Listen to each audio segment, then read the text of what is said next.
this. I enjoy a lot this. So, and I want to continue make history because I want to put my name in a big stage, in a big position for my history. So, two weight classes and everything else, it's going to be tough. But if anybody can bring some energy to this. Tensions erupted during ESPN's face-to-face as Canelo Alvarez and Terence Crawford went head-to-head. Crawford brushed aside the notion that Canelo is an unstoppable force, insisting that while Canelo is strong, he is far from the biggest fighter at 168 pounds.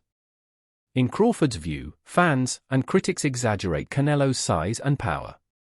For him, this clash isn't just about silencing doubters, it's about making history, proving himself against a future Hall of Famer, and etching his own legacy by taking on one of boxing's modern greats. He's strong, I'm strong. Right. You know, it'd be, to me, skill for skill. Right. You know, because Canelo not the biggest 168 fighter. So I just started looking into it, and I'm like, man, you know what? That would be a great fight to have a defining legacy fight with an all-time great that's been solidified and accomplished in the sport of boxing. Yeah, for sure. I mean, I know I interviewed Canelo right before his last fight. Meanwhile, Canelo Alvarez fires back with unshakable confidence. He warns that many fighters fall into the same trap, judging him from afar and mistaking his style for something easy to solve. On TV, he may look beatable, but the illusion shatters the moment they share the ring with him. Canelo insists that inside those ropes is where his true greatness reveals itself. It's the arena that has kept him dominant for so long, and a reminder of just how demanding and punishing it is to face him. Oh, now I know why. Oh, so when they sit there and they watch you on TV, it's easy. And I can do it. And when they step in the ring, they see why I'm Canelo Alvarez. Absolutely. Now, early in your career. This episode of $1 Million Worth of Game is brought to you by DraftKings. World of slot reels and blackjack deals come the must-play event of the summer from DraftKings Casino. Featuring non-stop action on all-star cast of games including... The rivalry between Canelo Alvarez and Terence Crawford has already erupted before a single punch has been thrown. During a recent face-off, Canelo shocked fans by shoving Crawford, turning a routine stare-down into a fiery confrontation. This wasn't just pre-fight theater, it was a glimpse into the raw emotions and pride driving both men. That flash of hostility reminded the world that this clash isn't only about skill and strategy, but also grit, ego, and intensity. Moments like these build the anticipation, hinting at the storm waiting to break when the opening bell rings.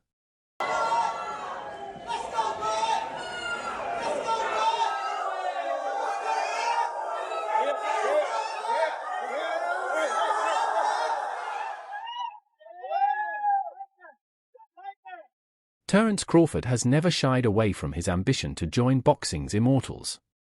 In a candid ESPN interview, he stressed that facing Canelo is not just another fight, it is the defining moment of his career. Crawford acknowledged Canelo as a future Hall of Famer, the last true icon of the previous golden generation. But he also made clear that by defeating him, he can carve out a legacy that will endure for decades. To Crawford, this bout represents more than titles or accolades, it is a symbolic passing of the torch, a chance to prove his greatness against one of the most accomplished fighters of the modern era. I just think my ability to adapt to every fighter that I've ever been in the ring with.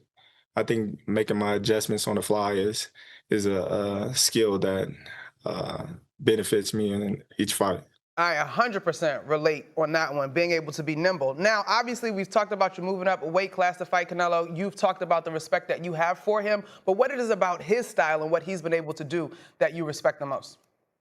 Well, I just respect him as all. You know, he's a great fighter. He's, you know, a good boxer. He's a good counterpuncher. He's never, you know, off balance. He got a good chin. He got good power. Got, you know, good movement when he want to move. What is there to not say about him? No, I got you. Now, with all of that, as you rattled off, we'll call it the scouting report, right? What will you have to do to be your best version in order to get this victory? I think just be myself and just don't get careless in the ring, and stay sharp all 12 rounds. If it goes 12 rounds, I think that's the only thing that. Broadcaster Simon Jordan has labeled this showdown the biggest fight in boxing history, a description that underlines its immense significance. For Jordan, Crawford's decision to step up against Canelo is not only courageous but also a mark of true clarity of purpose. He argues that greatness in boxing is never built on avoiding danger, but on seeking out the toughest challenges, and that is exactly what Crawford is doing. Jordan believes Crawford has the skill and mindset to rise to the occasion and prove himself in spectacular fashion. His words reinforce the idea that this fight is more than a contest of fists. It embodies ambition, risk, and the relentless pursuit of ultimate glory in the sport. We've got two of the best fighters in the world, and Terence Crawford trying to do what no other's done before, a four-division world champion, and, jumping up from light middleweight now to super middle, trying to achieve the unachievable against Canelo Alvarez, who is pound for pound. Can he do it? I think he can. I think that this guy creates history. Terence Crawford is that good. I've always said it. I think that he lives with any welterweight. His best weight really has been at welterweight. He lives with any welterweight in any division for me, and that's including all the greats. You're going back to your Roberto Durans, Sugar Ray Leonards, all those guys. I think that he is that good. And we find out in September. It's going to be a fantastic. Chris Algieri, a respected voice in boxing, praised Canelo for the seriousness of his preparation ahead of Crawford. By bringing in Jaron "Boots" Lennis, one of the most skilled and dangerous fighters in the sport, Canelo has shown that he isn't taking this challenge lightly. Algieri explained that this move proves Canelo is working to replicate Crawford's style while sharpening himself against elite competition. For the boxing world, this is encouraging news, as it means both fighters are likely to enter the ring in peak condition. With two champions preparing at the highest level, fans can expect a showdown filled with intelligence, aggression, and elite execution, one destined to be unforgettable. He was just trying to get through camp and just have use the same sparring partners over and over again, which you see a lot of older guys do, and just kind of get through it and not test themselves and be competitive. That would be more indicative than this happening is like, oh no, this guy's taking Crawford very, very seriously, and he's going to come fully prepared. If you're bringing in young studs like him to fight with, also he's got Darrell Blast Valsaint. He's a Pro Box TV guy who's a stud at 54. He's bringing these young studs who are athletic and they can hit and they're big and they know how to box and they can switch sides. It's like, wow, all right, Canelo's got the best sparring partners that he can for this particular fight, and I think that's good. I think it's good for the sport. I think it shows you that he's taking this seriously, and this is a major fight everyone's going to watch, and it just makes you feel like the fight would be better that way.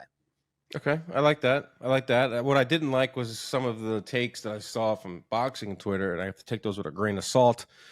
Oh my God, this is ridiculous. What I'm about to say. I shouldn't even say it, but I'm going to say it anyway. Why not? We're on a podcast. There were people saying that Boots, it was like anti-black code. He went against the culture to train and help Canelo beat another black man in Crawford. It's so reductive. It's so reductive. It's ridiculous. This is boxing, guys. This is the most diverse. Gyms are so diverse. Everyone comes in, you do your work, and it's dumb. The hell am I going to say about it? But there's nothing to say about it. It's the dumbest thing I've ever heard.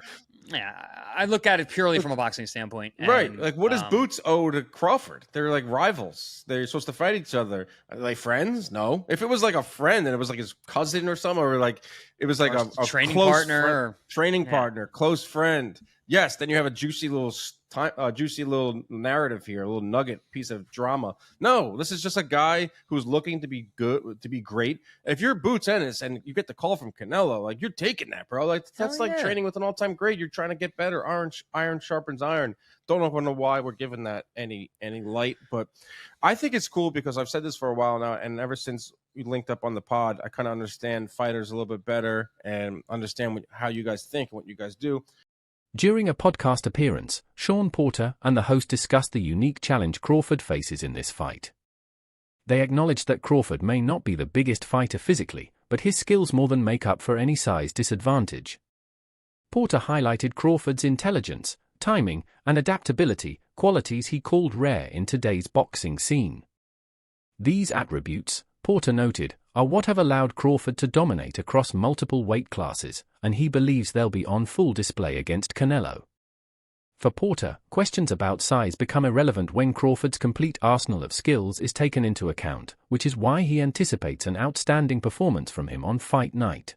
Because Crawford is bigger. Right. Crawford is heavy, you know, like he carries himself, you know, he's very solid right now. He's taller, you know, when you see in the face-off. So he is technically bigger. It's just the size it's very different when you carry that weight in the ring. Mm-hmm. That's what you got to worry about performing with. And, you know, just based off kind of like the performance at 154, although it was against a very solid fighter with Madrimov, I don't know if he's going to be solid enough, you know, just used to carrying that type of weight around at 68. So that's where that's the reason I lean towards Canelo, but the skill-wise, everything else is obviously still more on Bud's side. Yeah. So that's where my toss-up is. I just lean towards Canelo because at the end of the day, you got to respect the weight classes. We've been real heavy on this fight. We've been talking about it for a couple of weeks now, and I feel like every time I've spoken about Canelo and Crawford, the only thing I'm talking about is Crawford. So I said, you know what? Today I'm gonna flip the script. Today it's all about Canelo for me. And I might break your heart in the process, but I got to keep it real. You're right. This is a 50-50 fight. This is a fight where, as I was telling the Uber driver this morning, these guys, we've seen them both make mistakes in the ring, but they've never cost them, right? This is the first fight that I believe they both have are going to get in the ring where the small mistake is actually a big mistake against the opposer. So Canelo making a small mistake is actually a big mistake because Crawford actually has the ability to somehow know that that mistake is about to happen, and boom, there it is. Yeah. Canelo, on the other hand, Crawford hasn't been known to get hit, especially early in fights, and Canelo is the kind of guy where he's going to come out and let his hands go. He's going to find moments to let his hands go, but when he finds those moments, you can't be caught slipping. You can't be caught sleeping. You can't be caught in between, do I go in, do I go out? Make that small mistake against this guy right here, it becomes a monumental mistake, and that might be the last time you make a move that night. You know what I mean? Former champion Antonio Tarver shared a balanced breakdown of the matchup. He emphasized that Canelo doesn't need to dominate round after round to remain a threat. Thanks to his accuracy and power, he's the type of fighter who can completely alter the course of a fight with a single punch. That's why, Tarver explained, Crawford's mental toughness will face its greatest test yet. He'll need to stay calm, focused, and disciplined every second of every round. At the same time, Tarver pointed out Crawford's unshakable self-belief. His hunger for this fight and the legacy attached to it is clear, and that confidence may prove just as important as his technical ability. Gifted fighters out there, bro, and he got it the hard way. You feel me? The hard way. Through work, commitment, and dedication, and being a leader. He's really led a lot of these young champions. You feel me? So Crawford has stood out from the beginning, bro. Different. You know, the way he approached the game. And I love the way he processed the game when he get in there. Now, can he hurt Canelo? That's going to be the key. That's going to be the key, because you can't knock nothing out you can't hurt. You can't knock nobody out you can't hurt him. Now, if Crawford is in here to do 12 grueling rounds with a strong fighter like Canelo, I think his best game plan is to box, be elusive, in and out. You feel me? But never stand still long enough for Canelo to dig 3 or 4 on you, you know, with your back against the ropes. So it's a way to win. His fight style gonna have to be locked. And Canelo only need one punch. You know what I mean? That really, basically, that's what it boils down to. I think Canelo only need one shot to change the game or change the fight. Crawford gonna have to stay consistent and win out. He's gonna have to get ahead and stay ahead. You know what I mean? And then also looming is the controversy. Can Crawford win a close decision? I could never win a close decision. I never won a close decision. Even when I beat a guy 8-4. That's a draw for me. That's a draw. So it depends on who you feel me? Different folks for Different strokes for different folks. You feel me? So you gotta be, can Canelo or can Crawford win a close decision? I don't think so. I don't know. Got it. Canelo is Canelo. You feel me? So now that could be a situation or issue. If Crawford win 8-4, they say it's a draw, or they give it to Canelo, you know? So in the back of my mind, that's what's looming. I think if Crawford is going to guarantee victory, he got to stop. Today's video ends here, but the journey continues. Don't miss what's coming next.